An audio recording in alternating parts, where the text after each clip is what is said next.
Right, welcome everyone. I'm so grateful that you found your way to the Wise Woman's Way to Love, Sex, and Vitality Worldwide Summit. That was just such an incredible panel of speakers that I was able to gather together, and I'm so happy about the feedback that I got from all of you as you listened to the interviews. So much good information and tools and how to move forward in your life through shame and through the blocks that are holding you back into more vitality and just more power in your feminine self. And I'm just so grateful that I was able to share that with you. Now I just want to give you a little bit more of an idea about what I do and the way that I do it. So I'm going to go into the Taoist sexology practice that I teach.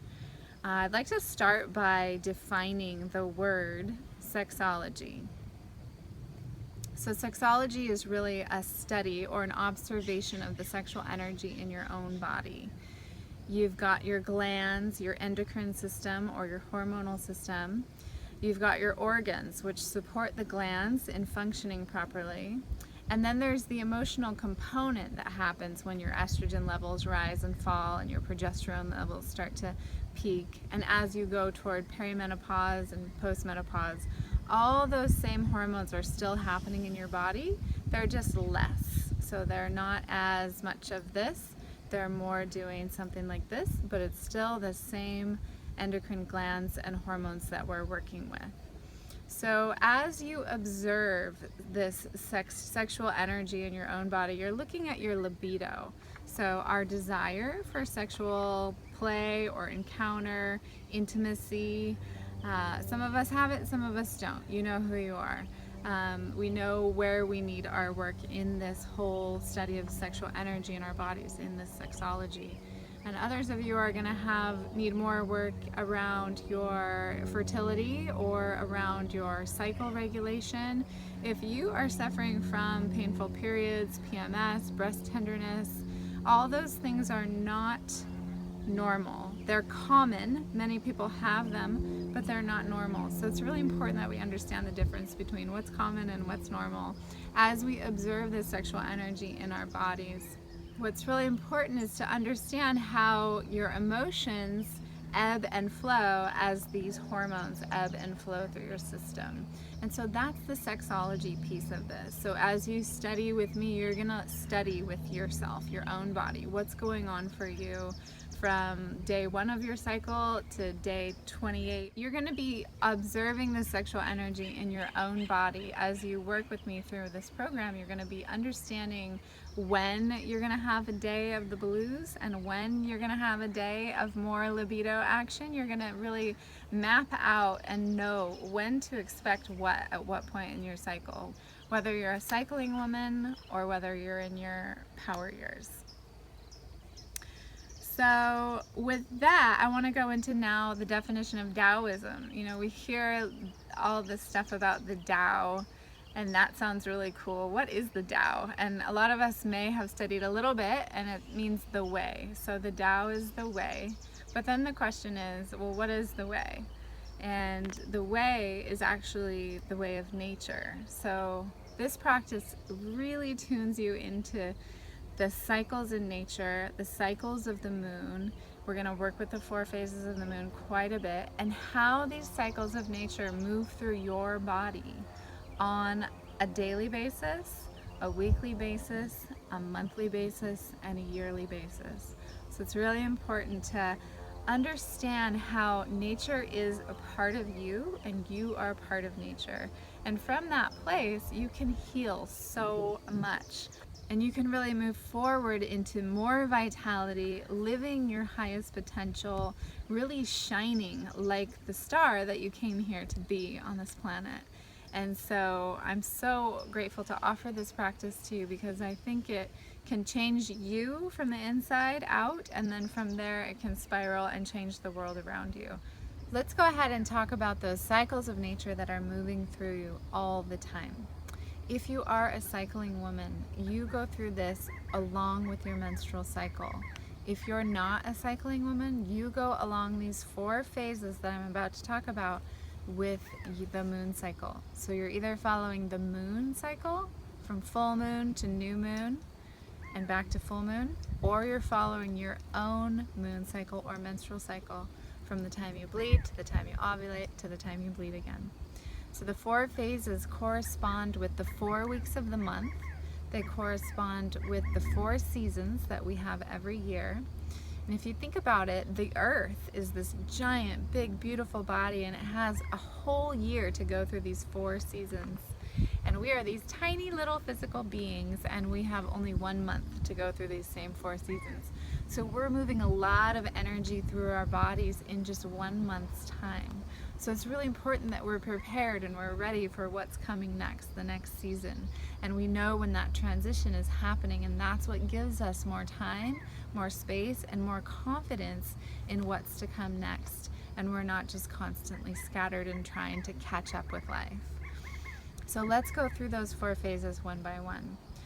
The first phase is the releasing phase, or the letting go phase. I think this is the most important time. If we don't let go, if we don't release and clear out, then we don't have space for other stuff to come in. So we have to do this.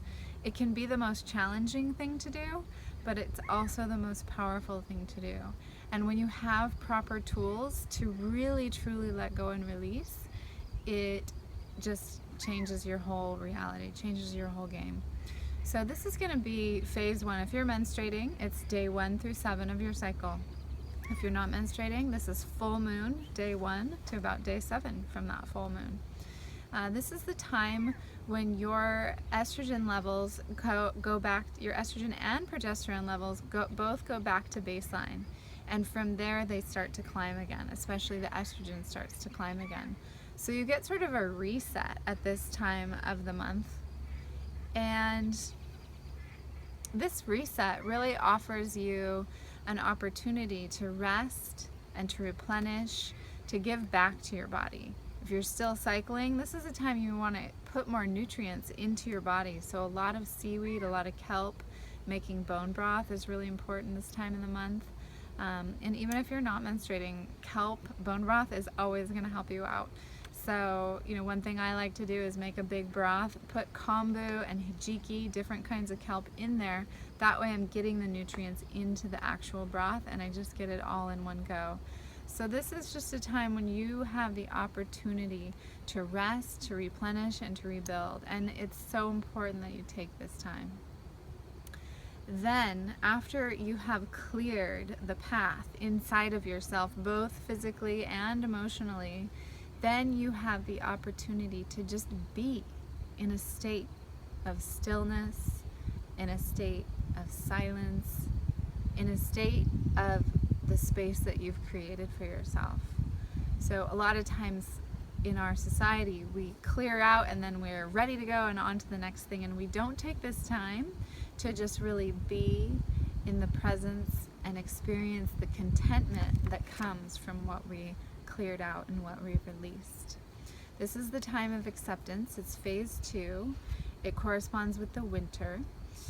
This is when estrogen is starting to rise again, so you're going to feel more confident, you're going to feel more contentment, and this is the time of the month when you sometimes feel normal or even feel more self-love for yourself, just a lot more encouraging to yourself, and you don't have that voice in your head that's nagging at you and telling you you're not good enough or smart enough or have enough money or pretty enough.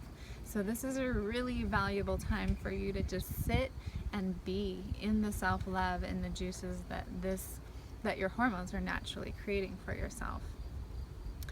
After phase 2, we move into ovulation. And if you're not a cycling woman, this would be the time that is leading into the new moon. So the new moon is the time where we get to plant seeds, where we get to create new things. It's the time where if we're ovulating, we're creating a new being. We could potentially create new life at this time. So it's a super juicy, creative time. So phase 3 is the creativity phase. This is the time in your life and in your schedule when you're going to want to put a creativity project into your calendar. This is the time when you're going to want to have a little bit more, resources around you to create whatever it is that you want to create in your life, whether it's a baby or a new project with work, or even creating the intimate relationship that you've been vying for so long. So this is the time that you plant those seeds, and then you nurture those seeds. You water them appropriately and you help them grow. And there's so many tools to help these seeds grow. So I want to share them with you. So this is the time when you want to plant those seeds and help them to grow by watering them, by nurturing them, and just taking care of yourself and expressing what comes through you. I think expression for women is so important, and even the most evolved women still get stifled and have a difficult time expressing what wants to come through them. So there's a lot going on here with the heart, through the throat, connection to the mouth. So we do a lot of medicine with the heart qigong, and all of these sounds and colors, and with each phase we're moving through different meridian systems and different organ systems, and understanding the colors, the sounds, all this energetic medicine that corresponds with them.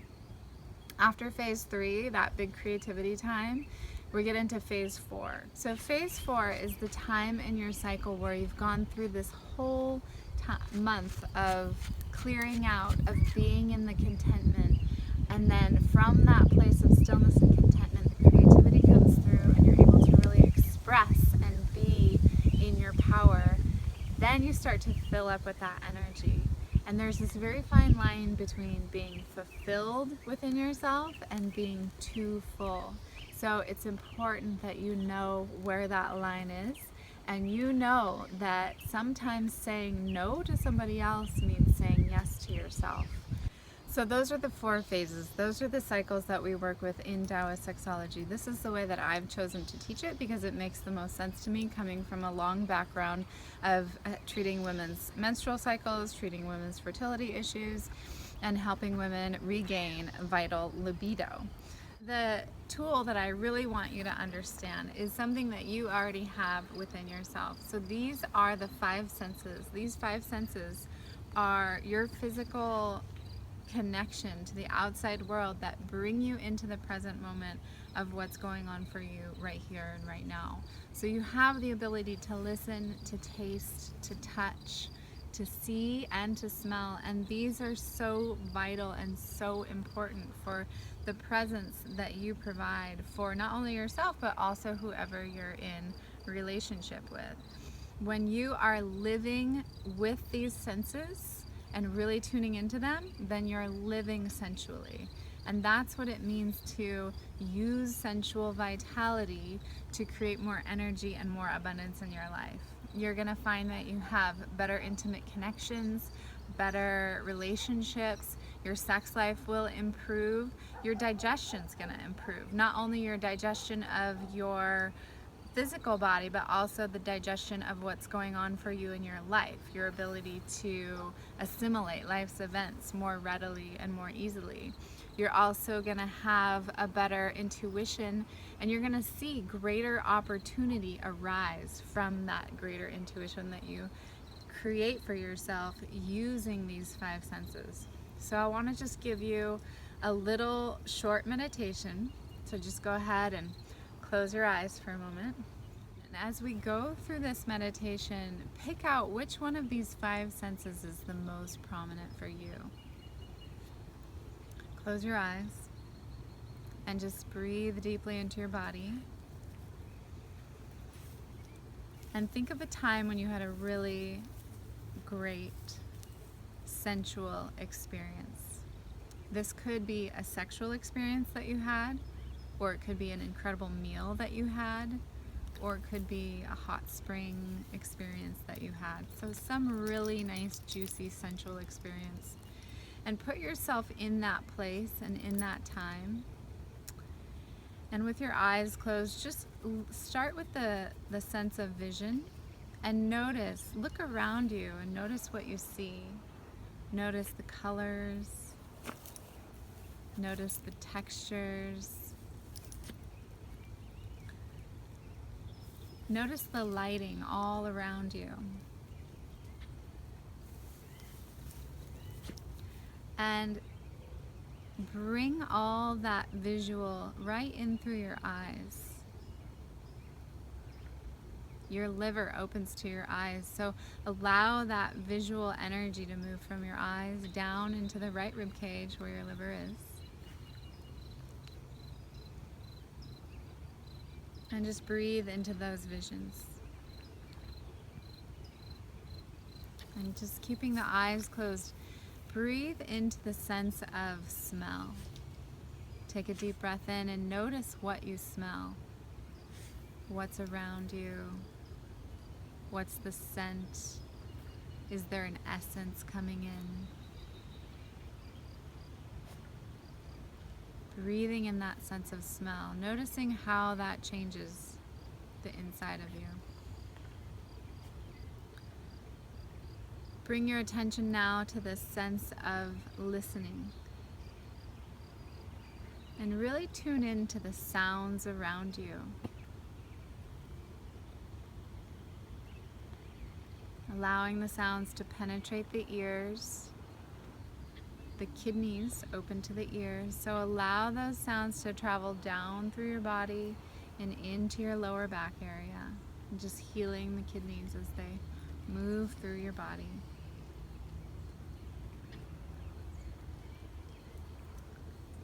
And then let's focus on the sense of taste. Just observing the sensations on your tongue, the taste on your tongue, noticing how that affects your presence in this moment.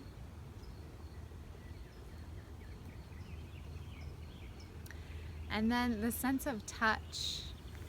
So feel your skin and whatever it is that is touching your skin. It could be the hands or the body or the skin of a lover, or it could be some warm water. Whatever it is, just feel that sense of touch moving through your body. And notice how that changes your experience of the present moment.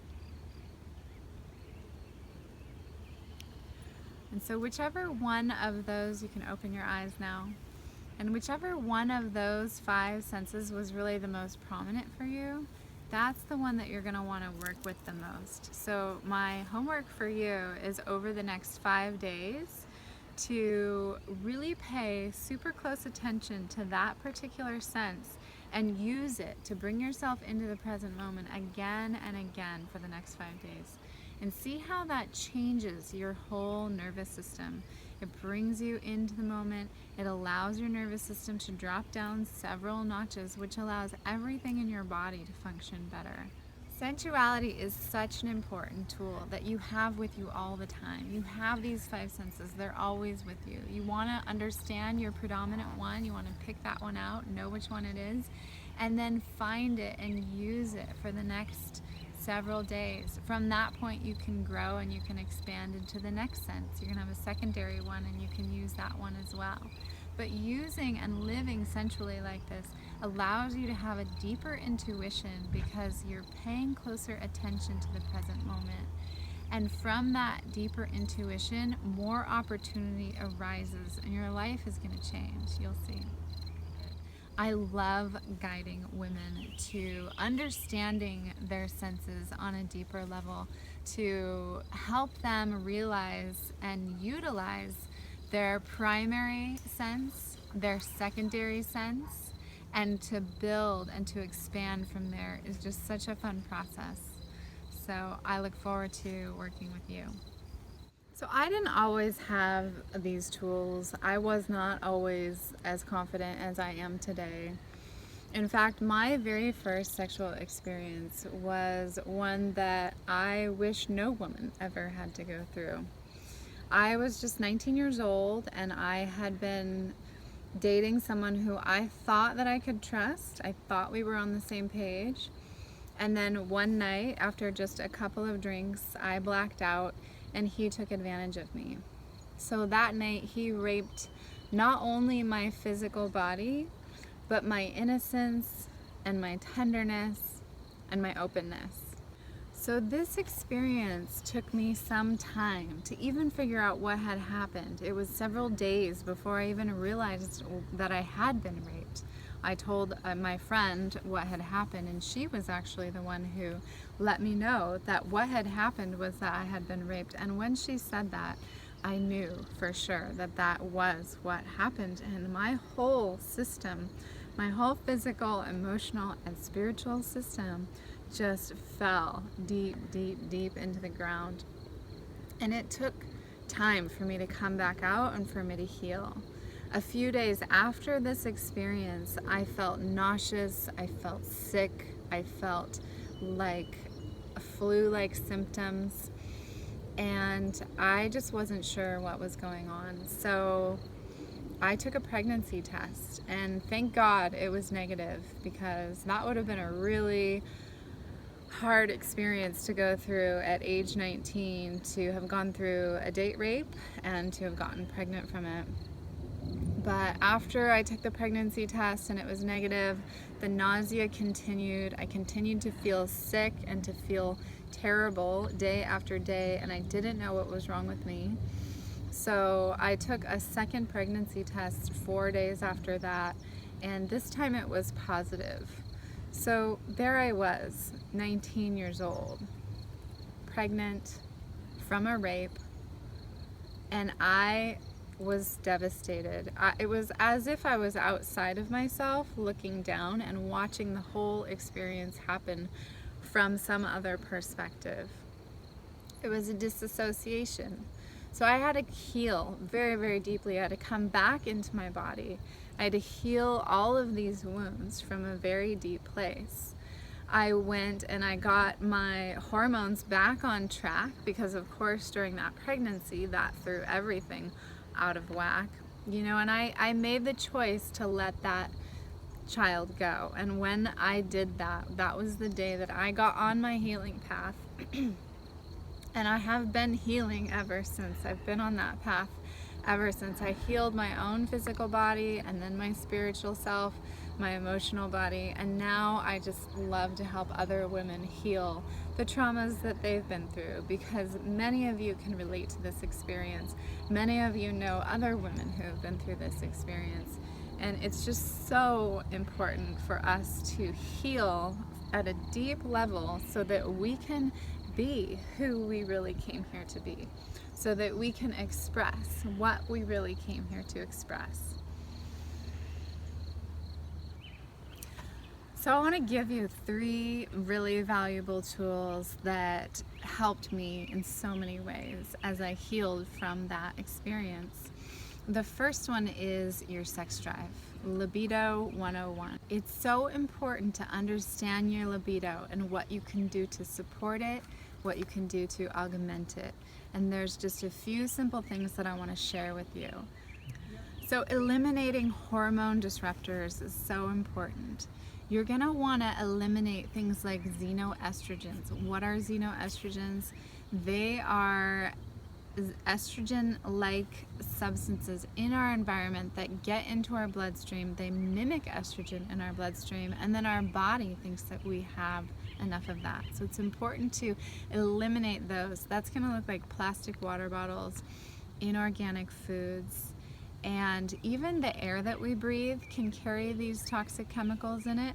So it's important that we breathe fresh and oxygenated air. The most oxygenated air is going to come off of the ocean or from the air that comes from a waterfall. So getting near some water and breathing deeply on a regular basis is going to be so helpful. Another endocrine disruptor is stress. So it's really important that you know how to handle stress and move it through. I can't say that you'll be able to eliminate all stress from your life, because that's not the world that we live in anymore, but to know how to move stress through in a regular way and to not harbor it and hold it, because that has a huge effect on your very sensitive endocrine system.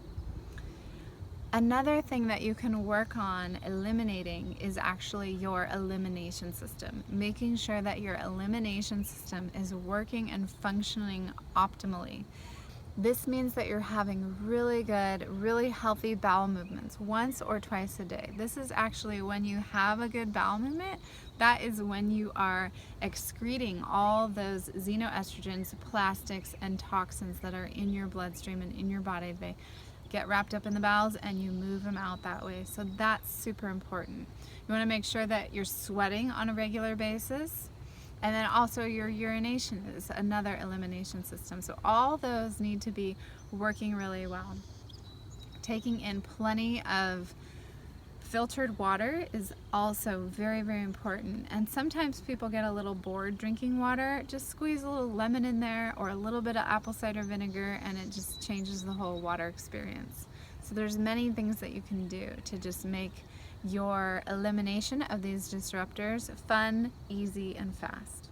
The next thing I want to tell you about that can help your libido lift and rise to a very good level is getting proper nutrition and proper sleep.